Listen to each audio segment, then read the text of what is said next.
Кыргызстанда сарык илдетине чалдыккандардын саны өскөндүгү байкалууда. Оору айрыкча күз-кыш айларында күч алат, бирок дарыгерлердин баамында сарык оорусу мезгил тандабастыгын, бул дартка чалдыккандардын саны мындан да көбөйүшү мүмкүндүгүн айтышууда. Дарыгерлердин айтымында акыркы убактардагы сарык оорусу бир гана улуулар эмес, жаш балдар арасында да күч алууда. Башка өлкөлөрдө жарандар бул дартка каршы эмделсе, Кыргызстанда дары-дармектин кымбаттаганынан улам эмдөө толугу менен ишке ашпай келет. Дарыланууга муктаждар күн сайын артып, ооруканалар бейтаптарды өзүнө батыра албай калууда. Дартка чалдыккандардын айрымдары үйүнө барып дарыланууга аргасыз болууда. Күч алган сарык илдетине байланыштуу биз студиябызга жугуштуу оорулар ооруканасынын дарт аныктоо бөлүмүнүн башчысы Калида Кожонасырованы чакырганбыз. Калида айым, кош келипсиз. Саламатсыңарбы. Мына убакыт таап келип бергениңизге рахмат айтам. Калида айым, алгач эле ушул сарык оорусуна чалдыккандардын көрсөткүчүнө токтоло кетесизби? Мурдагы жылдары бул дарт менен ооругандардын саны канчалык болчу? Бул жылы кандай болуп жатат? Негизинен бизде азыр жугуштуу ооруканада көбүнчөсү эле жай мезгилинде көтөрүлчү иче карын, курч мүнөздөгү иче карын оорулары жүрүп жатат. Бул сарык оорусу дагы ошол иче карын оорусунун катарына кирет да. Ошонун себебинен, ошо иче карын ооруларынын ичине кирип калган себептен ошол оорулардын көрсөтмөлөрү кичине жогорураак болуп көрсөтүлөт. Эгерде ар бир оорунун өзүнүн талдап көрсөк, ошонун арасынан, иче карын ооруларынын арасынан ошо жаш кичинекей балдар көбүнчөсү эле ич өткөк оорулар менен ооруйт. Ал дагы ошондой эле сарык оорусуна окшоп, жанагы кир колдон, жанагындай жер жемиштерди жуубастан же болбосо таза суу ичпегендиктен ошондой немелер менен жугуп калышы мүмкүн да. Ал эми көбүнчө сарык жөнүндө сөз кыла турган болсок, сарык оорусу көрсөтмөчтөрү биздин оорукананыкы былтыркыдай болур эсептелет. Былтыркы саныбыз менен азыркы быйылкы саныбызды карасак, көрсөтмөлөр кескин түрдө өскөн жок мурункудай эле. Бирок негизи биз сарык оорусун негизи өзүнүн күчөгөн мезгили болуп күз, анан кыш айларына туура келет да. Мына эми жай мезгилинде деле бар, кездешет. Анткени себеби жер жемиштерди жешет балдар, кээде жубай жеп калышат. Бала бакчаларда дагы эгерде бирөөлөр ооруп калса, аякта мондай бирине оюнчуктар менен ойношуп, ошол эле эшикке чыкканда кум менен ойношуп, эми жаш балдар тыгыз байланышта болгондуктан алар бирине бири жуктуруп коюу коркунучу бар да. Аяктан бизге кайрылып калып атышат, бирок аябай мындай вспышка деп айта албайбыз да. Анткени себеби көргөзгүчү мурункудай эле. Бирок ал гепатитти биз А түрү деп айтып коебуз. Мындай ошол кир суу аркылуу же жер жемиш аркылуу жуккан түрлөрүн. Ал эми бизде дагы гепатиттин дагы башка түрлөрү бар. Ал гепатит Б, гепатит С, гепатит Д деп коебуз. Алар көбүнчөсү кан аркылуу жугат да. Ал көргөзгүчтөр дагы бизде жылдан жылга өсүп атат. Ал дагы биз мындай кыргызстандыктар ушу жарандар үчүн коркунучтуу оору деп эсептейбиз. Анткени себеби ал оорудан айыгыш өтө кооптуу. Сиз айткандай дарылары кымбат болуп жатат. Ошон үчүн бизде Министерство здравоохранения да ошол ооруларга азыр жакшы көңүл буруп, ошо биздин больницада гепатологический центр ачылган турат. Мына жакын арада ошол күчүнө кирип гепатологический центр иштесе, ошолордун баарын биз гепатиттердин баарын биз учетко алып, көзөмөлдөп, ошо дары дармектерин, ошол эле обследованиясын өзүбүздүн больницадан жүргүзүп, ошолорго көңүл бурулуп жатат десем жаңылышпайм азыр. Мына эмне себептен бул дарт улам барган сайын күчөп жатат? Оорунун жаштар арасында көбөйүшүнө кандай факторлор таасирин тийгизүүдө? Бизде азыр жай мезгили болгондуктан бизде өзүбүздүн климатыбыз ушундай ысык, жанагы бизде мындай жер жемиштерди базарларда жакшы эле сатып атышпайбы? Ар кайсы жерлерден алып, кээде жубай деле жеп алышат. Суу жагы дагы кээде азыр деле бизде борборубузда суу жагы кээде тартыш болуп калып атат.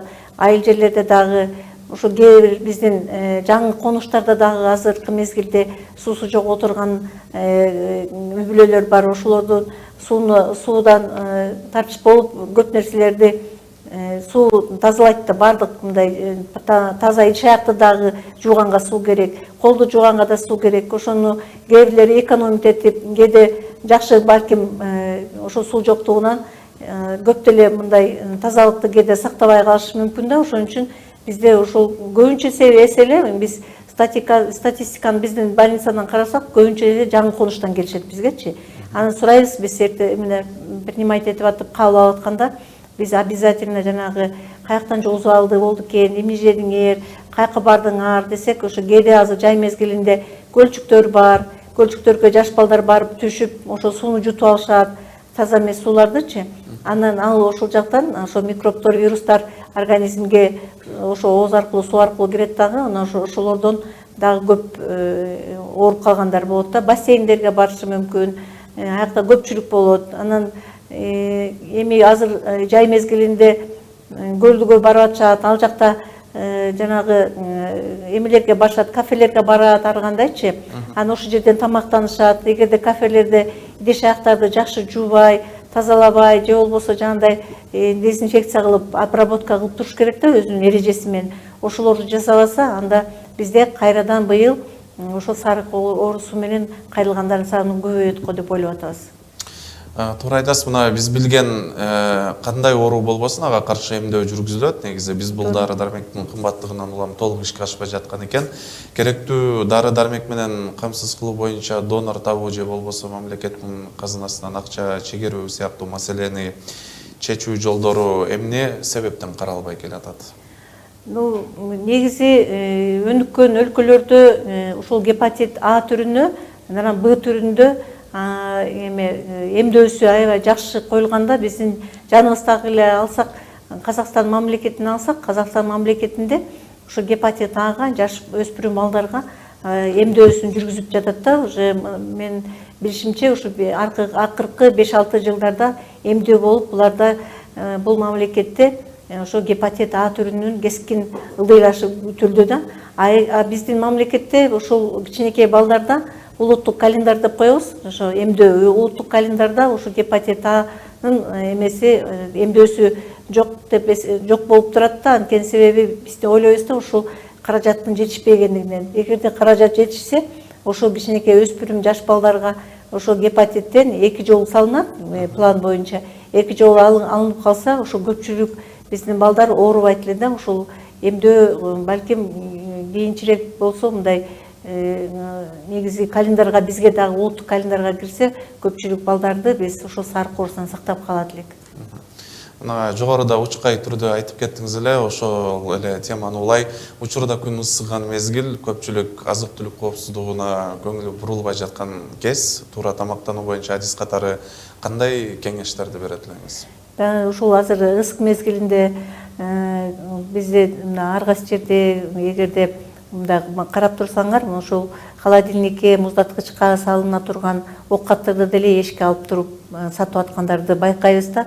Эми ошолорду жегенден кийин анан бизге ошол биз сураганда ошол көчөдөн ошол бирдеме жеп алдым эле, же самсы, же пирожки, же жанагындай гамбургерлер, же болсо шашлык жеп алдым деп, анан ошол жанагындай отравлениенин симптомдору ошол пайда болуп, анан бизге кайрылышып атат да. Мен ошо алдын ала турган айтат элем да, эми көчөдө негизи сатып атканда караш керек да.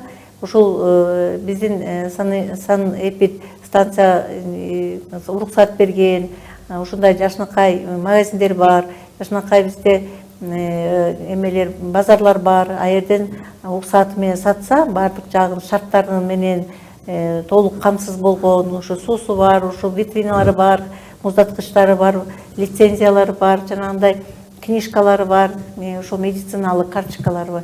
Анда макул дейт элек. Анан бирок эч кандай эмеси жок эле, ошо стихийно эле сатып аткан жерлерден алган өтө эле кооптуу да. Биз ошого чакырат элек да, ошонун ысык убагында мынакей жанагы даже пирожный, жанагындай мороженелерди муздаткыч жок болсо бат эле алар иштен чыгат дагы. Ошон үчүн өтө этият болуш керек да. Ошон үчүн биз өзүбүздүн денсаулыгыбызды на самом деле өзүбүздүн колубузда десек мен жаңылышпайм да, ошолорду карап биз жакшылап карап туруп алышыбыз керек. Эгерде стихийный болсо, ал жерден алганга вообще албай эле эми магазиндерден алса жакшы болот эле.